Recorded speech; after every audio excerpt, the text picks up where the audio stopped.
what gauge pipe do you think we should use in these different rockets? Well, of course, Louis, that's going to depend on the diameter of the tubing you're using. We are asking that the tubing be at least a 1/16 of an inch in diameter, thereabouts. It must be also this seamless steel tubing because we feel that it has a better chance of surviving the heat and temperature that's created.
Down there in the flood area, every time they flood, he gets flooded.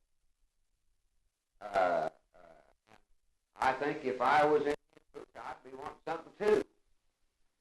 But I haven't changed my opinion that there won't be more people hurt than helped.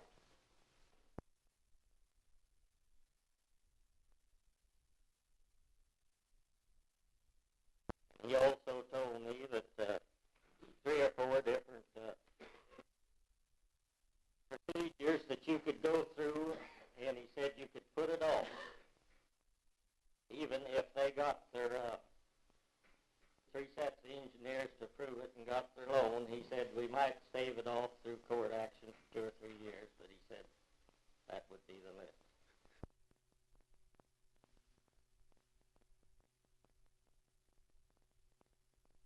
And we can neither afford to lose financially nor in enrollment if we can possibly help it. And that's the reason why, on behalf of the Omega School Districts, I oppose this large dam.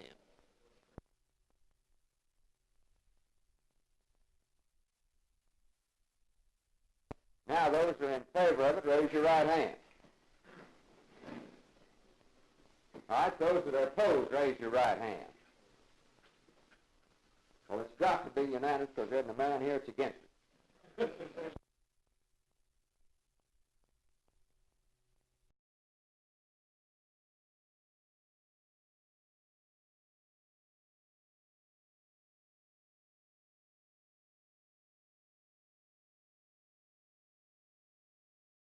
On this point, the directors decided to refer the matter to our legal committee. In fact, it has already been in our legal committee sometime because we believe the action is outside the law and is a breach of the contract between the producer and the purchaser.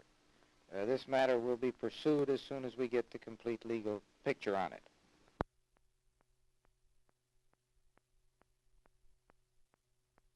We have referred this matter to the Corporation Commission, for we feel that such an action will lead to waste and the non-protection of correlative rights within the state and ultimately a breakdown in our whole conservation pattern.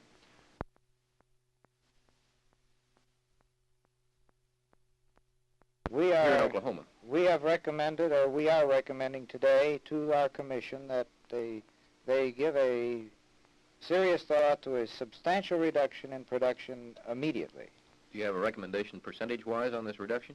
No, that will be developed in the next several days, but it will depend upon what some of the other states do, and we will try to bear this burden together with our sister producing states. But you must have some idea about what percentage you think it would take to be effective. Well, the Bureau of Mines says that the demand for March will be down 300,000 barrels a day, which would represent roughly 5% of the national production, domestic production.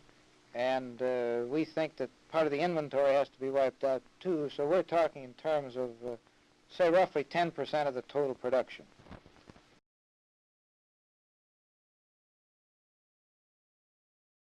Well, of course, I've been advocating holding the allowables up ever since I've been governor. But we find ourselves in a position now of having to reduce the allowable because other states have made drastic reductions and going to make still further drastic reductions. And we're going to have to go along with them. Not because we want to, but because a crisis exists in the oil industry. The refineries are running over with refined products, and they cannot continue to absorb the domestic production as it is now and continue at the same time to absorb the huge imports of foreign oil. It boils down to this. The one thing that has caused the serious crisis now existing in the oil industry is the increased imports of foreign oil and refined crude products.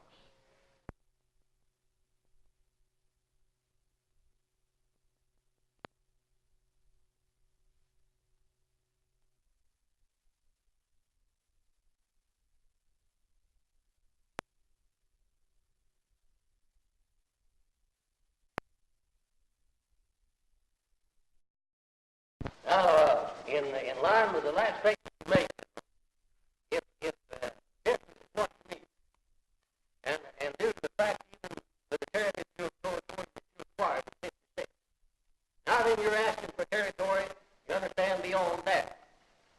How do you know with the improved missile that in 1959 or 60 or 1970 that you'll be going even another, you understand, another 300,000 acres of land to the north and to the west, or 150 or 200,000.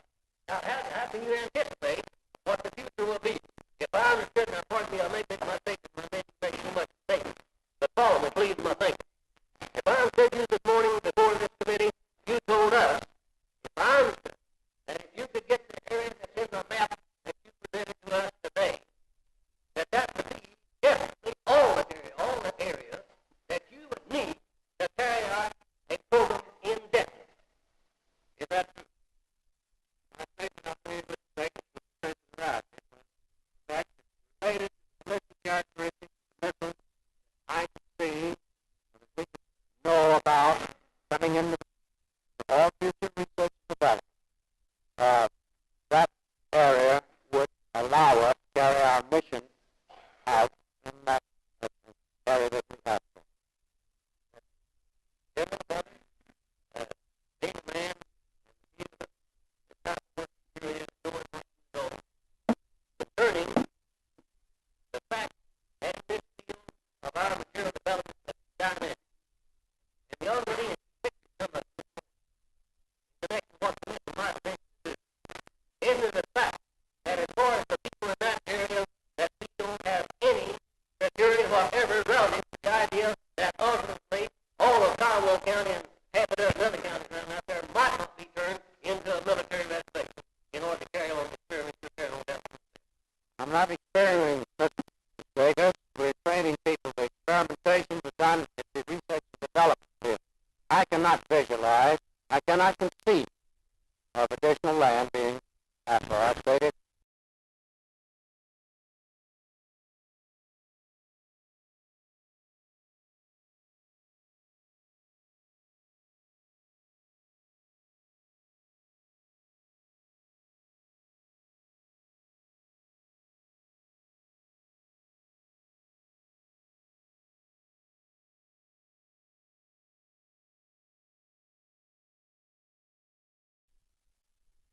summary, the U.S. Army has no surface missile tactical range today. It is concluded that if Fort Sill is to remain as the artillery and missile center of the U.S. Army, it must have increased range.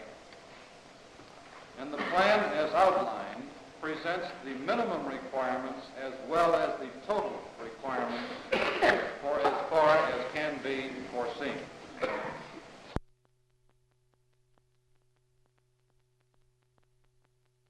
At this stage of development and the tactical and strategical employment of missiles, we doubt if the Army, Navy, Air Force, or Defense Department knows individually or collectively just what their future needs for missile ranges will be.